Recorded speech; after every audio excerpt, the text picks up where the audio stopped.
What is up, guys? So yesterday I put out a video about whether modding Diablo 2 Resurrected would get you banned. In it, I changed the enemies in the first area of the game to cows, and then loaded up my Battle.net character and showed that no changes had made it into my online character's game. Now, I had done more extensive tests off camera, but wanted the simplest example for the video. Due to this, I concluded that modding Diablo 2 Resurrected was fine, and that online characters wouldn't use any of those modified files and would instead use the archived data files that come with the game before you extract the files to modify them. And I was pretty confident in that conclusion, unless it trusted the client on files that were sent, which would be absolutely brain dead. No developer would do that, and we can see we have Fallen here. I was also completely wrong. So that video is now taken down, and I'm sorry for spreading misinformation.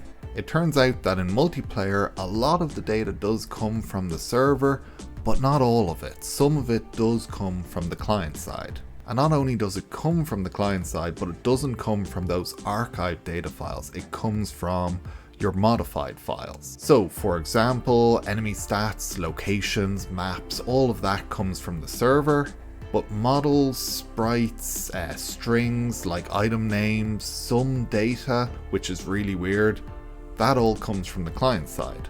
So what this means is that changes from your mods can make it into your online character. Now, whether these changes can get you banned, that's still a complete unknown. They should technically only be client-side changes, but there's still a lot you can do on the client side, and it could still be seen as cheating or hacking by Blizzard. It's impossible to know what Blizzard are thinking without an actual response from them.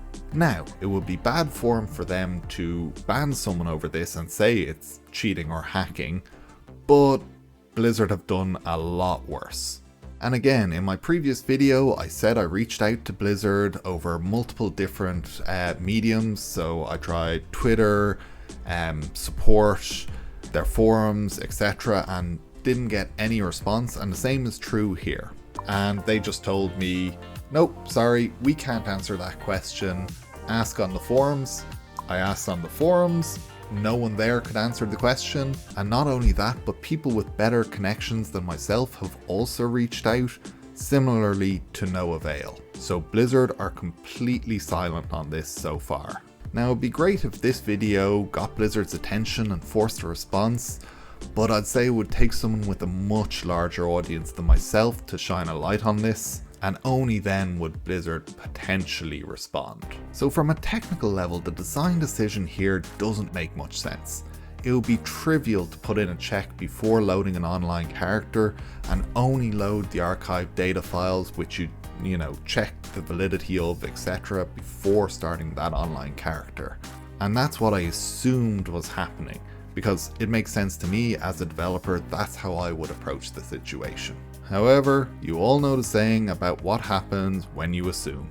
And everyone knows when you make an assumption, you make an ass out of you and umption. So if we factor in office politics and management decisions, I can actually see why this might have been done. I think the absolute minimum changes were made to get Diablo 2 Resurrected out the door, and this was likely pushed by management, not the developers themselves. Like, the developers, they just want to do a good job, make a good product for the end user.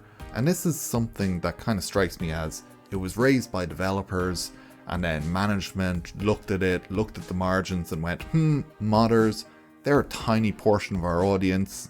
We won't make those changes. We don't need to do anything to appease them. Just, ship it as is. Now, I'm not saying that did happen, but I can see that happening in my mind, and it is something that does happen all over the industry.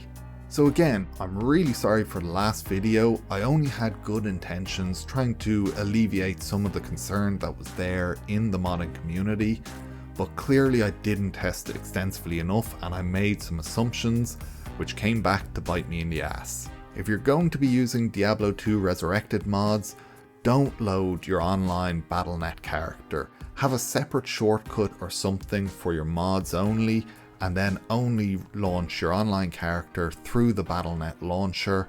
That way you have complete separation. You're never going to accidentally click your online character while running mods. But saying that, I still don't think you will get banned. But I'm no longer fully confident in that. It's definitely a grey area, and until Blizzard clarifies it, it's going to remain that grey area. No one can conclusively say mods will not get you banned, because we simply do not know. That's all I have for you today, guys. I have some other Diablo 2 Resurrected videos coming up, so watch out for them, and I'll catch you guys in the next video.